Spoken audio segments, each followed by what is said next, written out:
Well, it is easy to say, yes, we accept each other. The recent ABC program to which I referred was full of such streams of theological sentiment that I suspect would be widely regarded as a little bit light on substance. Jesus of Nazareth pointed to two challenging possibilities, and I accept them as two major themes within the new faith, the thematic faith. These two possibilities. One, the possibility of being liberated from our fears and prejudices and rigid adherence to laws and practices that have no compassion or humanity woven into them. And secondly, the possibility of practicing acceptance, accepting people who are different, and knowing that that acceptance what it entails. Not just a word, because the word is easy. So let me focus on this acceptance. Because what drives people against accepting people? It's just they pick up lines of Scripture. So let's take Scripture, if you like, and say the theme of the Scripture is God's acceptance, the acceptance of the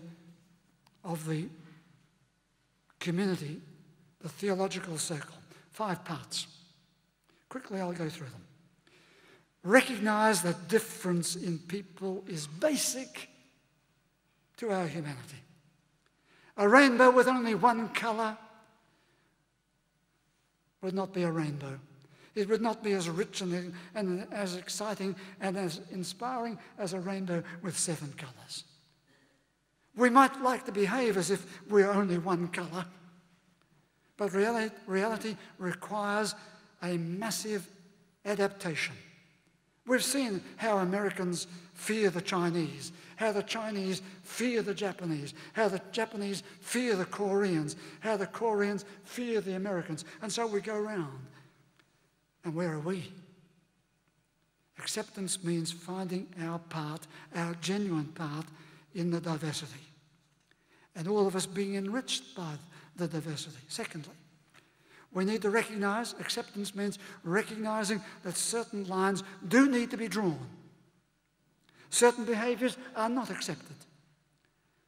We will enlarge our tent for sure.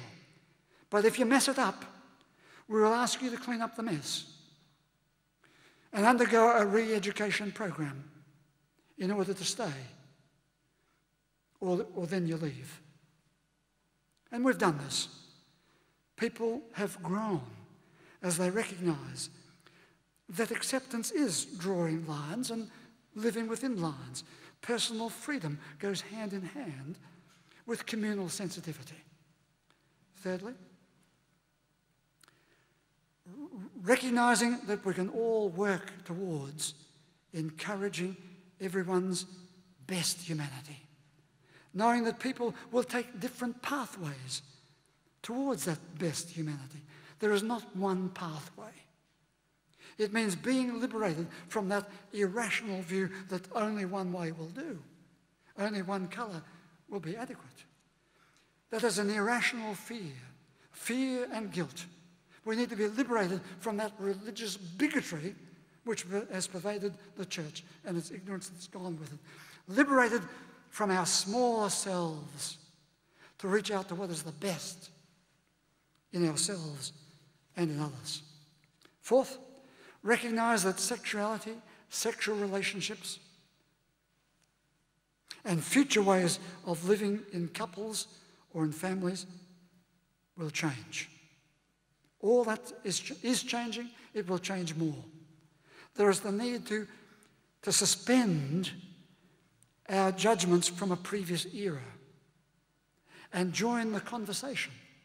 Join the conversation of an evolving society, recognizing the realities that many gay and lesbian couples, their commitment is as great as many married couples. The recent, do I have it here? I thought I did. The recent Weekend Australian magazine gives several examples.